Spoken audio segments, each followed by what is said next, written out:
જય શ્રી કૃષ્ણ. મારી ચેનલમાં આપ સૌનું હાર્દિક સ્વાગત છે.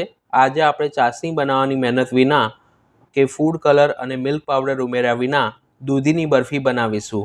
આ બરફી આપણે શ્રી ઠાકોરજીને દૂધગરની સામગ્રી તરીકે ભોગ ધરી શકીએ છીએ અને તે ફરાળી હોવાથી ઉપવાસમાં પણ બનાવી શકાય છે.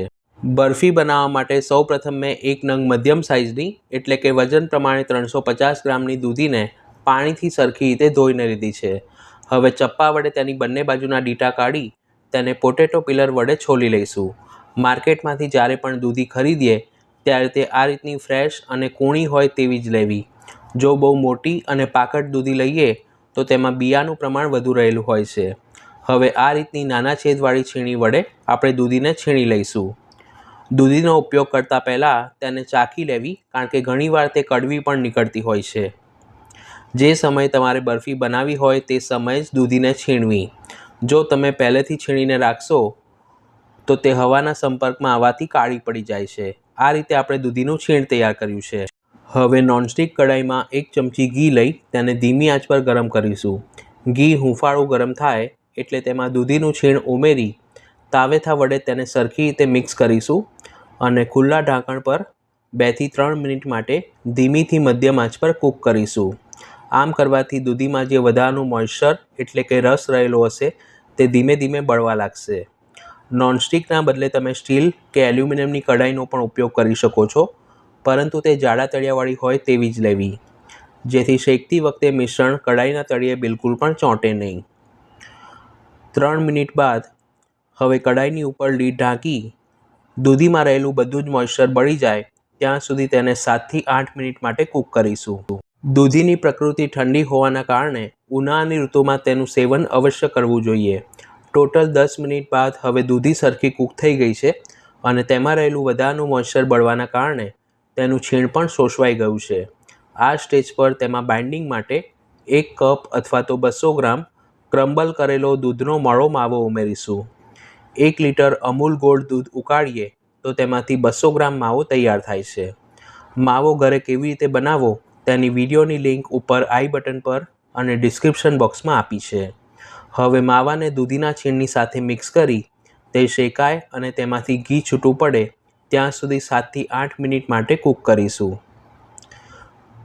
જો તમારી પાસે માવો ફ્રીઝમાં સ્ટોર કરેલો હોય તો બરફી બનાવવાની 30 મિનિટ પહેલાં તેને બહાર કાઢી લેવો, પછી તેને ક્રમ્બલ કરીને અથવા તો છીણીને ઉપયોગમાં લેવો.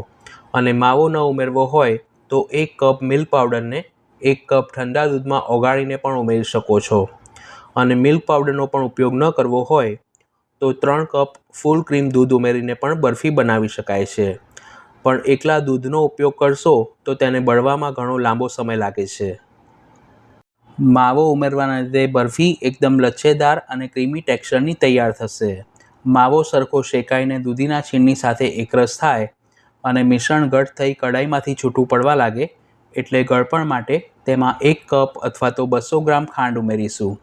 જો ઓછું ગળ્યું ખાવાનું પસંદ કરતા હો તો 1/4 કપ ખાંડ ઉમેરવી અને ફ્લેવર માટે અડધી ચમચી ઇલાયચી પાવડર ઉમેરી બધું જ સરખું મિક્સ કરી ખાંડ ઓગળે અને તેનું પાણી બળે ત્યાં સુધી તાવેથા વડે સતત હલાવતા રહીશું અને ધીમીથી મધ્યમ આંચ પર કૂક કરીશું. ઘણા લોકો વિડીયોમાં એવું ટાઇટલ આપે છે કે ફક્ત 15 મિનિટમાં દૂધીની બરફી બનાવો, પણ આ સ્ટેપ બાય સ્ટેપ તમે પ્રોસેસ ફોલો કરશો તો બરફી બનાવવાની કુકિંગ પ્રોસેસ ટોટલ 30 થી 35 મિનિટની છે. આ સિવાય પણ મેં ચેનલ પર દૂધીનો હલવો, દૂધીની ખીર, હાંડવો, થેપલા, મુઠિયા, પરોઠા જેવી વિવિધ દૂધીની વાનગી પોસ્ટ કરી છે, જેની લિંક ઉપર આઈ બટન પર અને ડિસ્ક્રિપ્શન બોક્સમાં આપી છે. તમારે ફૂડ કલર ઉમેરવો હોય તો આ સ્ટેજ પર ચપટી જેટલો એડિબલ ગ્રીન ફૂડ કલર ઉમેરી શકાય છે. પરંતુ આપણે શ્રી ઠાકોરજીને ભોગ ધરવા માટે સામગ્રી સિદ્ધ કરતા હોઈએ ત્યારે તેમાં કોઈપણ પ્રકારના ફૂડ કલર કે એસન્સનો ઉપયોગ ન કરવો જોઈએ. જેમ જેમ ખાંડ ઓગળશે તેમ તેનું પાણી બળવાના લીધે સાઈડમાંથી બબલ્સ થતા દેખાશે અને મિશ્રણની કન્સિસ્ટન્સી પણ ધીમે ધીમે ઘટ થવા લાગશે. મિશ્રણને આપણે તાવેથા ઉપર લઈએ તો તે સરળતાથી નીચે ન પડે ત્યાં સુધી તેને કૂક કરવું જરૂરી છે. હવે રામનવમી ઉત્સવને પણ ફક્ત ગણતરીના દિવસો બાકી છે, તો તેમાં પણ આ રીતની દૂધગરની સામગ્રી સિદ્ધ કરી શ્રી પ્રભુને ભોગ ધરી શકાય છે. આ રીતે મિશ્રણ કઢાઈમાંથી સરખું છૂટું પડવા લાગે એટલે ગેસ બંધ કરી દઈશું.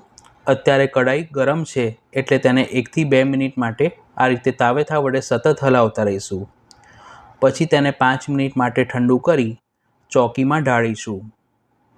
હવે એલ્યુમિનિયમની ચોકીમાં ઓડી-કોબેક પેપર પાથરીશું, જેથી તેને ઘીથી ગ્રીસ કરવાની જરૂર નથી રહેતી. જો તમારી પાસે આ રીતની ચોકી ન હોય તો કોઈ પણ ઊંડી થાળી કે પ્લેટને ઘીથી ગ્રીસ કરીને લઈ શકો છો. બરફીનું મિશ્રણ થોડું ઠંડુ પડે એટલે તેને ચોકીમાં કાઢી ઇક્વલ લેવલમાં સેટ કરીશું. આ સિવાય પણ મેં ચેનલ પર વિવિધ પ્રકારના લીલા મેવાનો ઉપયોગ કરીને બરફી બનાવવાની રીત પોસ્ટ કરી છે, જેના પ્લેલિસ્ટની લિંક વિડીયોની એન્ડ સ્ક્રીન પર અને ડિસ્ક્રિપ્શન બોક્સમાં આપી છે. હવે સહેજ ઘીવાળી ચમચી વડે તેને સરખું સપાટ કરીશું, જેથી બરફીનું શાઇનિંગ અને ફિનિશિંગ ખૂબ સરસ આવશે. પછી તેના ઉપર બદામની કતરણથી સજાવટ કરીશું. તમે પોતાના મનગમતા ડ્રાયફ્રૂટની કતરણનો ઉપયોગ કરી શકો છો.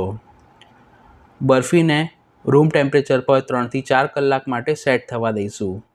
તમે તેને રેફ્રિજરેટરમાં 2 કલાક માટે સેટ થવા માટે મૂકી શકો છો. 4 કલાક બાદ બરફી જામે એટલે તેને પેપરની સાથે ચોકીમાંથી બહાર કાઢી ચપ્પા વડે તેના એક સરખા ચોરસ પીસ કરીશું. આ રીતે બનાવેલી દૂધીની બરફી આપણે 2 દિવસ સુધી રૂમ ટેમ્પરેચર પર અને 8 થી 10 દિવસ સુધી રેફ્રિજરેટરમાં સ્ટોર કરી શકીએ છીએ. ઠાકોરજી માટે સિદ્ધ કરતા હો તો પ્રભુને હંમેશા તાજી સામગ્રી ભોગ ધરવાનો જ આગ્રહ રાખવો. આ સિવાય પણ દૂધીનો ઉપયોગ કરીને તમે બીજી કઈ રેસીપી બનાવશો તે મને કોમેન્ટ કરીને જરૂર જણાવજો.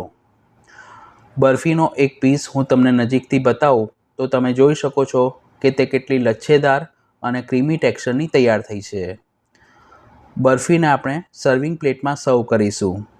તો તમે પણ આ મીઠાઈ ઘરે જરૂર બનાવજો.